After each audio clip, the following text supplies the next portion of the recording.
Hello friends. Tense पढ़ने से पहले आपको सेंटेंस का यूनिवर्सल स्ट्रक्चर मालूम होना ज़रूरी है।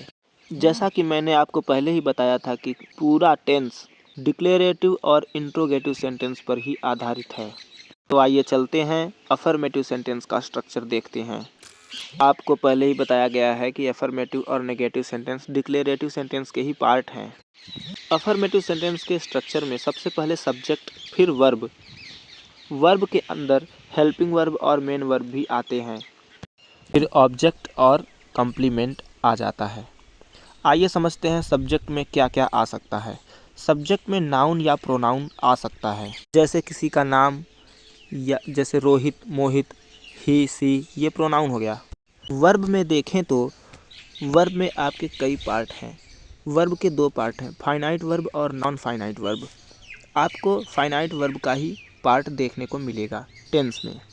वर्ब के बारे में हम आपको विस्तार से तब पढ़ाएंगे जब पार्ट्स ऑफ स्पीच पढ़ाएंगे।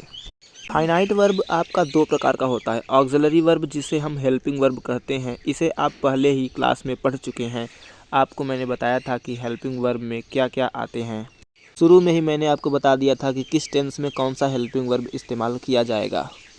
और मेन वर्ब में आपके वे सभी शब्द आते हैं जिससे किसी काम के होने का पता चलता हो, जैसे रीड मतलब पढ़ना, प्ले मतलब खेलना, गो मतलब जाना।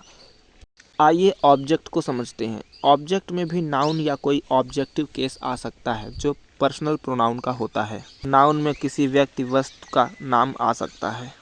आइए समझते हैं कम्प्लीमेंट में क्या आ सकता है। कम्प्लीमेंट उसे कहते हैं जो किसी वाक्य के मतलब को पूरा करे।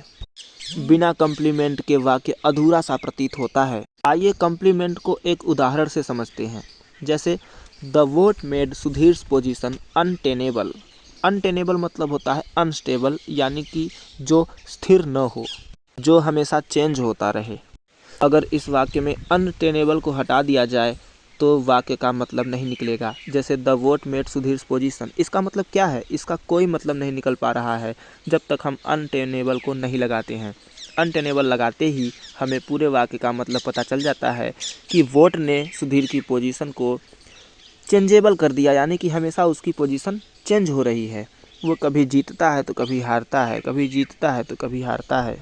आइए दूसरे एग्जाम्पल से समझते हैं कम्प्लीमेंट को। The man builds his family a house. इस वाक्य का मतलब है कि आदमी अपने परिवार के लिए घर बनाता है। तो इसमें बिना कम्प्लीमेंट के हम वाक्य के पूरे मतलब को नहीं समझ सकते। जैसे the man builds his family, इसका क्या मतलब है? मनुष्य यानी आदमी अपने फैमिली को बनाता है। क्या किसी आदमी को आपने फैमिली बनाते देखा है? ऐसा नहीं हो सकता। बिना किसी घर के हम वाक्य को पूरा नहीं कर सकते। यहाँ पे ए हाउस लगते ही पूरे वाक्य का सही मतलब आ जाता है। तो यहाँ पे हम समझ गए कि बिना कम्प्लीमेंट के किसी वाक्य का मतलब नहीं स्पष्ट हो पाता। इसलिए कम्प्लीमेंट को समझ पाना थोड़ा सा आसान भी है और कठिन भी। जब आप समझ जाएंगे कि कम्प्लीमेंट का क्या रोल है तो आपको यह आसान लगने लगेगा। इसी तरह से आइए समझते हैं नेगेटिव सेंटेंस का स्ट्रक्चर क्या होता है। हर वाक्य पे यह लागू होगा, इसीलिए इसे यूनिवर्सल स्ट्रक्चर कहा जाता है। सब्जेक्ट के बाद हेल्पिंग वर्ब आएगा, फिर नॉट। हमेशा नेगेटिव सेंटेंस में हेल्पिंग वर्ब के बाद ही नॉट आता है। उसके बाद मेन वर्ब, फिर ऑब्जेक्ट और फिर कम्प्लीमेंट, और उसके बाद फुल स्टॉप लगाना ना भूलें। अब आइए इंट्रोगेटिव को समझते हैं। इंट्रोगेटिव सेंटेंस दो प्रकार का होता है, एक तो यस नो टाइप और दूसरा WH type. Yes no type का स्ट्रक्चर होता है, हेल्पिंग वर्ब सबसे पहले आ जाएगा, फिर सब्जेक्ट, फिर नॉट, उसके बाद मेन वर्ब, फिर ऑब्जेक्ट, फिर कम्प्लीमेंट और फिर क्वेश्चन मार्क लगाना न भूलें। WH टाइप में क्वेश्चन वर्ड पहले आ जाएगा और बाकी पूरा structure yes no type interrogative sentence के ही तरह बनेगा। एक चीज़ ध्यान रहे, जब इंट्रोगेटिव सेंटेंस में नॉट आ जाता है तो उस इंट्रोगेटिव सेंटेंस को इंट्रोगेटिव नेगेटिव सेंटेंस कहते हैं। हमने समझ लिया कि अफर्मेटिव, नेगेटिव और इंट्रोगेटिव सेंटेंस का स्ट्रक्चर क्या होता है जो हर वाक्यों पर लागू होता है। चलिए आइए देखते हैं सिंपल प्रेजेंट टेंस यानी प्रेजेंट इंडेफिनिट टेंस का अफर्मेटिव सेंटेंस कैसे बनाते हैं। उससे पहले आपको यह पता होना चाहिए कि सिंपल प्रेजेंट टेंस को पहचानते कैसे हैं। जिन हिंदी वाक्यों के अंत में ता है, ती है, ते हैं, ती हूँ, ता हूँ आदि शब्द आते हैं, वे वाक्य ही प्रेजेंट इंडेफिनिट या सिंपल प्रेजेंट टेंस कहे जाते हैं। प्रेजेंट इंडेफिनिट टेंस को समझने से पहले आपको यह पता होना चाहिए कि हमेशा सिंगुलर सब्जेक्ट के साथ सिंगुलर वर्ब और प्लूरल सब्जेक्ट के साथ प्लूरल वर्ब इस्तेमाल होता है। आपको यह तो पता है कि हम किसी भी नाउन के साथ एस या ईएस जोड़ते हैं तो वह प्लूरल हो जाता है, लेकिन यह नहीं पता होगा कि वर्ब में जब हम एस या ईएस जोड़ते हैं तो वह सिंगुलर बन जाता है। आइए देखते हैं पहला वाक्य अफर्मेटिव सेंटेंस का, जो प्रेजेंट इंडेफिनिट टेंस का वाक्य है। हेमंत 10 बजे सोता है। Hemant sleeps at 10 o'clock। इस वाक्य में हेमंत सब्जेक्ट है, स्लीप वर्ब है और हमने बताया था कि हेमंत एक ही व्यक्ति है, तो इसके साथ हम हेमंत सिंगुलर सब्जेक्ट है इसलिए हम सिंगुलर वर्ब लगाएंगे।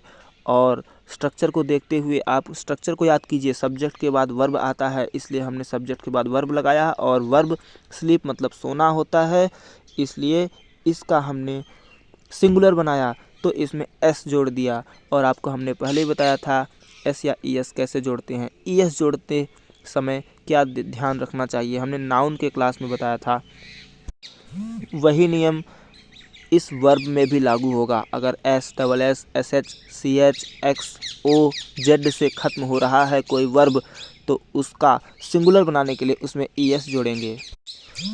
और इस वाक्य में ऑब्जेक्ट नहीं है, कम्प्लीमेंट है, तो एट 10 o'clock ये पूरा आपका कम्प्लीमेंट कहा जाएगा। और हमेशा समय के साथ एट का प्रयोग करते हैं, ये आपको याद कर लीजिए। आइए दूसरा वाक्य देखते हैं। वे घोड़े पर चढ़ते हैं। वे का हमने हिंदी बताया था, दे का हिंदी होता है वे, तो वे को दे लिख दीजिए और दे के बाद आपका ये सब्जेक्ट हो गया दे, इसके बाद वर्ब आना चाहिए तो चढ़ना। क्लाइंब मतलब चढ़ना होता है, लेकिन जब हम किसी जानवर पर सवार होते हैं तो उसे माउंट कहते हैं, तो दे माउंट।